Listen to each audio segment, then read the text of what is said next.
jetësime, të gjeta ty o Zoti im. Përshëndetje të dashur të rinj dhe mirë se erdhët në emisionin ton. Sot do të ndalemi te një temë që na prek të gjithëve, pavarësisht moshës, karakterit apo përvojave që kemi kaluar. Marrëdhënia jon me familjen.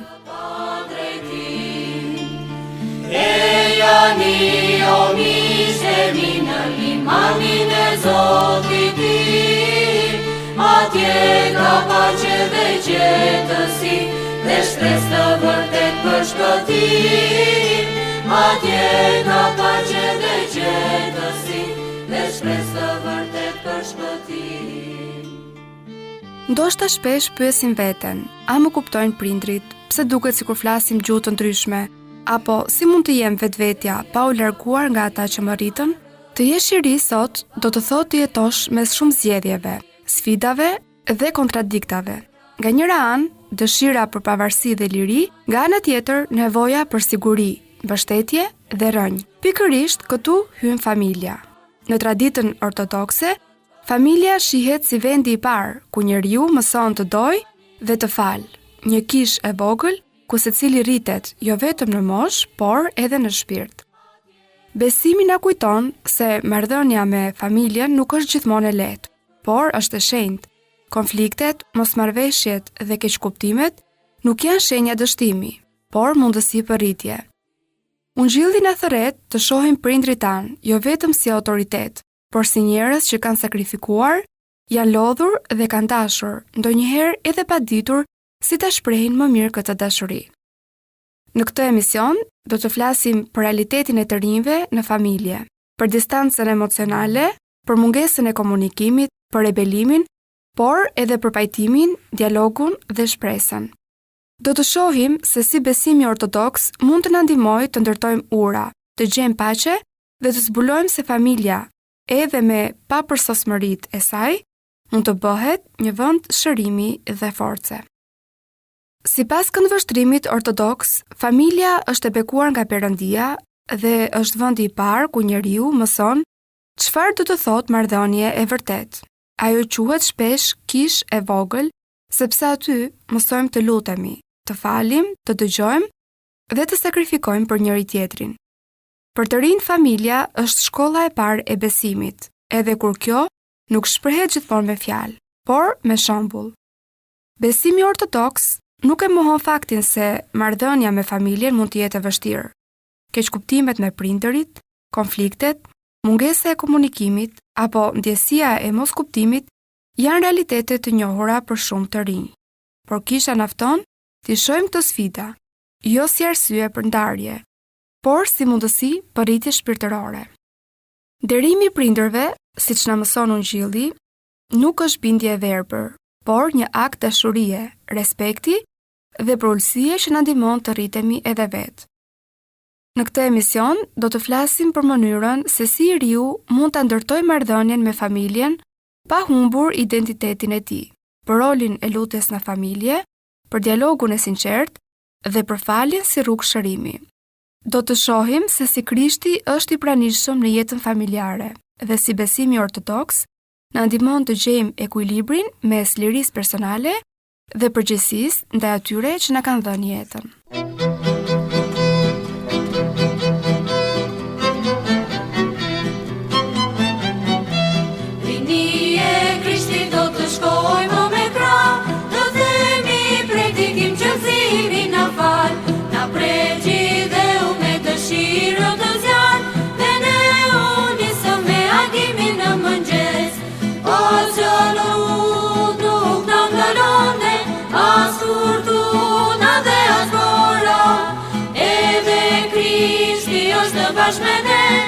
Shokëzimi, atë dhe vëlla për para me një shpirt e u i gjithë napre.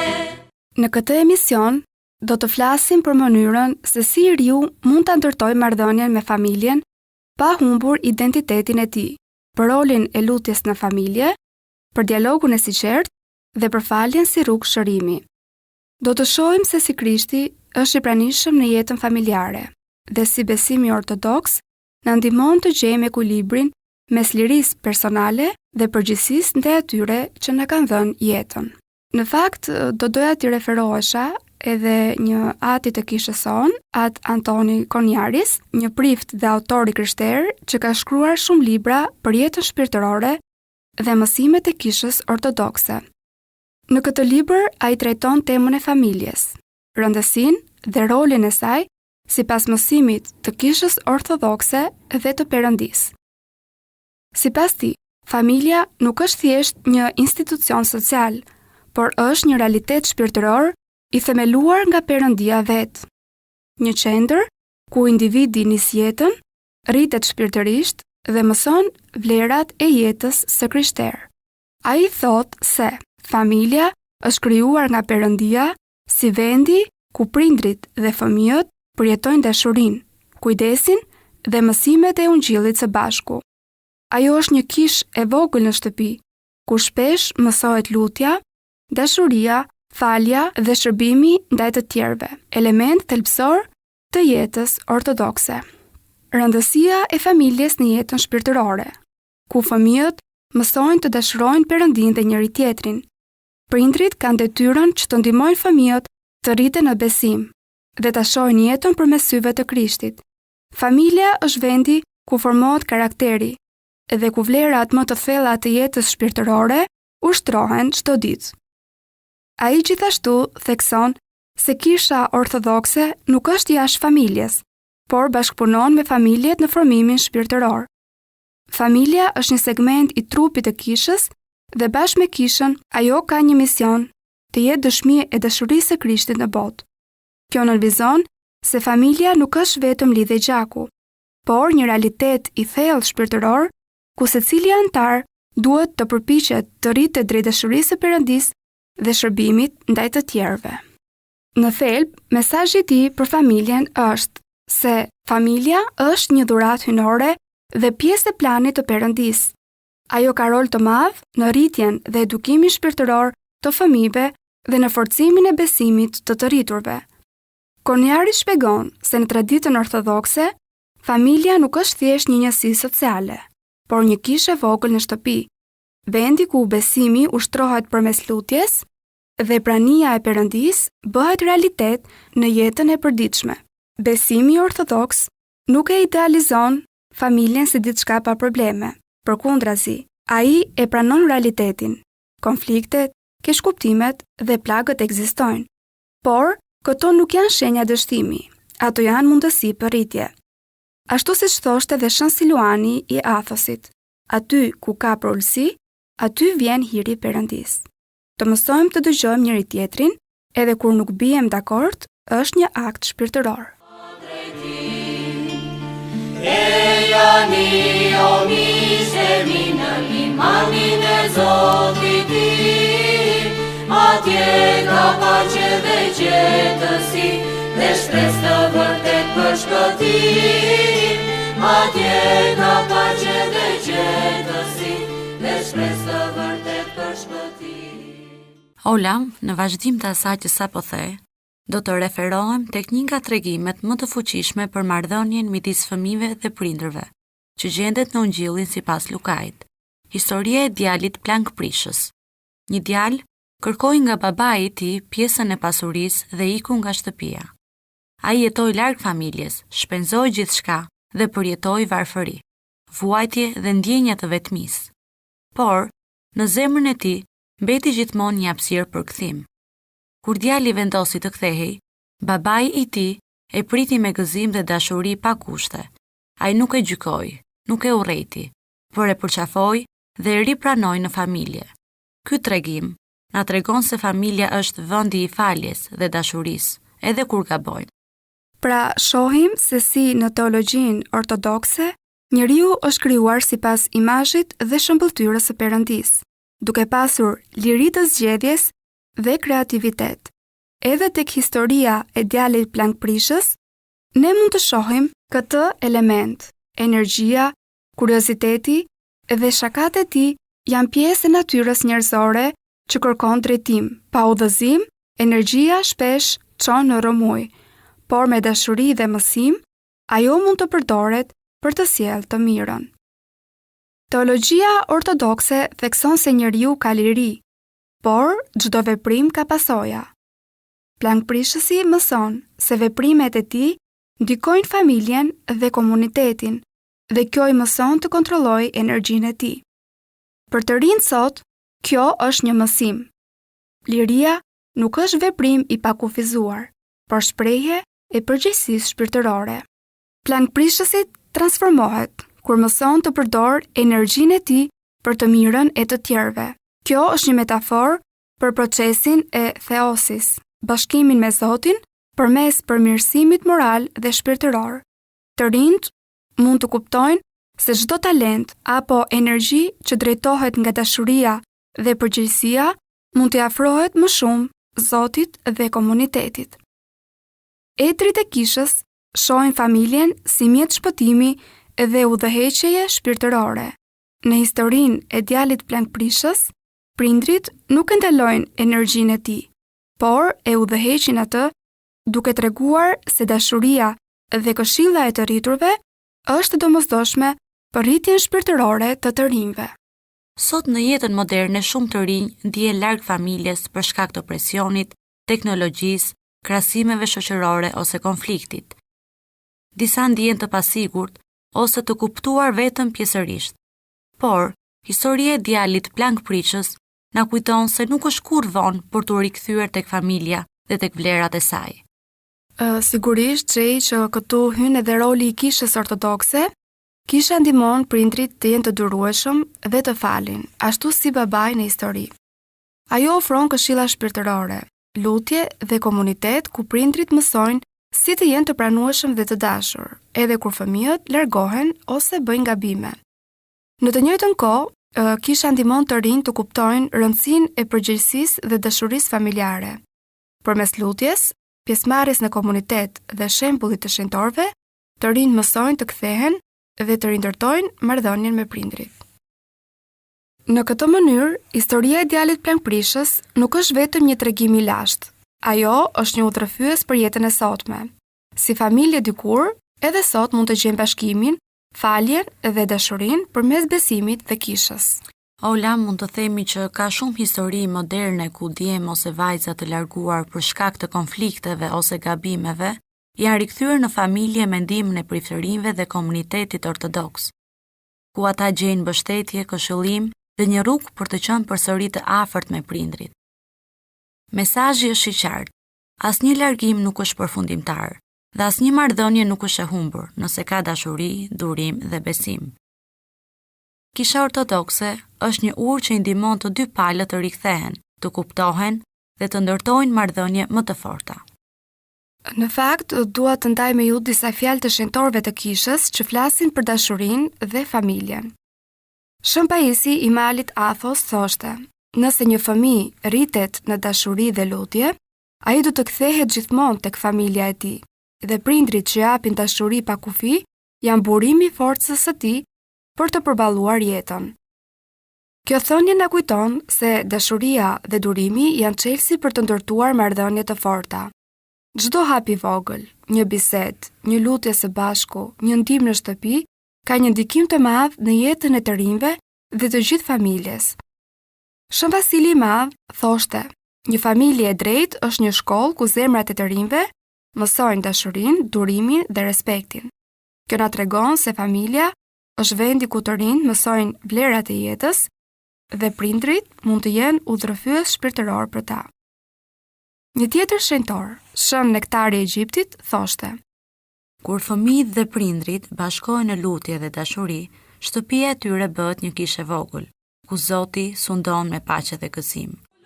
Dhimbja kudo, sepse unë nis prej vendit të keq, njerëzia u përujnë dhe nuk duroj ma, dhe dallgët si vish lopata thyena, por me dritën edhe qetësinën, do shpërndaj më brenda në vorku, brenda terit të gjithë botës, mesazh do të sjellim takimin ty nor përpara menjës.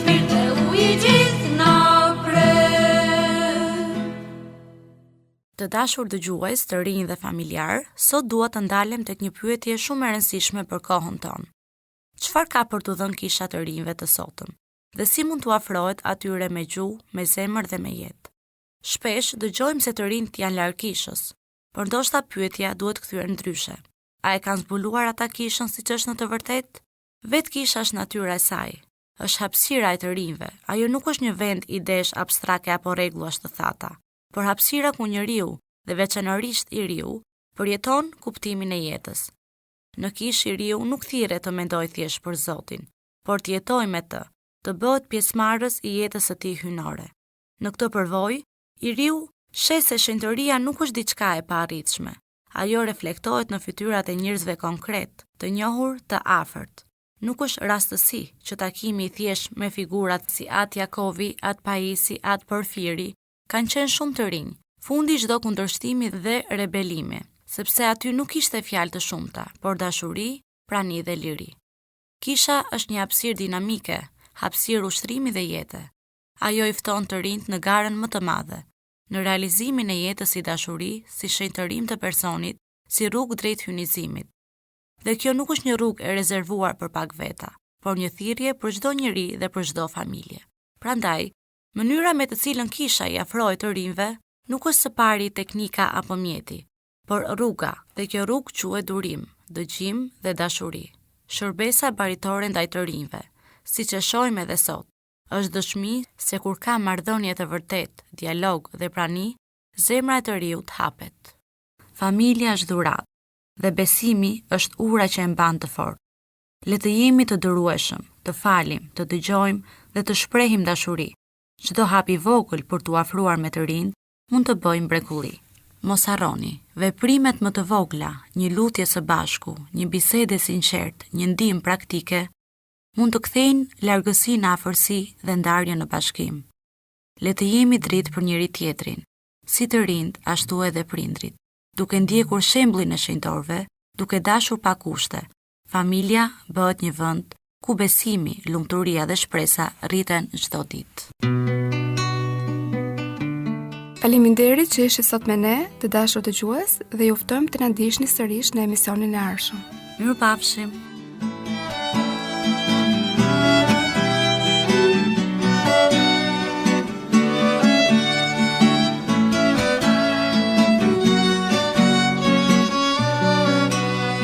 Kërkojmë diçka që na mungon, mes nesh, mes ëndrash, mes zemrash mungon. Dite natë kjo është pyetja jonë, ai që na mungon është tamam Zoti ynë. Zoti ynë është ne tani, na somi paqe, gëzim lumturi, na soi se ç'është dashuria mes nesh, një lindje ëndrash që bëhet realitet. Zoti ynë është ne tani, na somi paqe, gëzim lumturi, soi se ç'është dashuria mes nesh, një lindje ëndrash që bëhet realitet.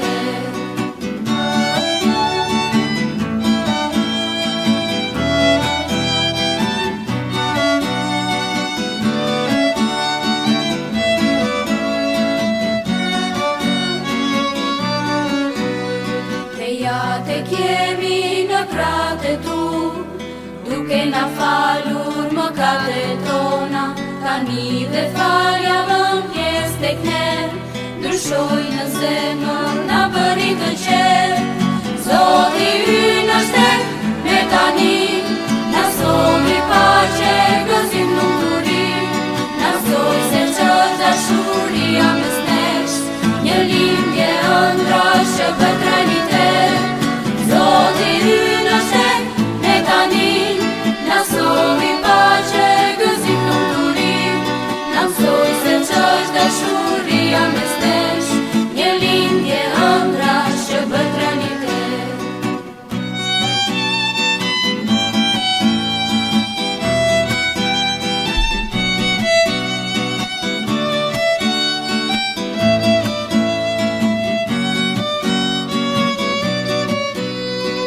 Dha më duar tu bë më një, që mendje tona të rrëthej me të. Ndaj gjua jon u pasurua, u bë kishe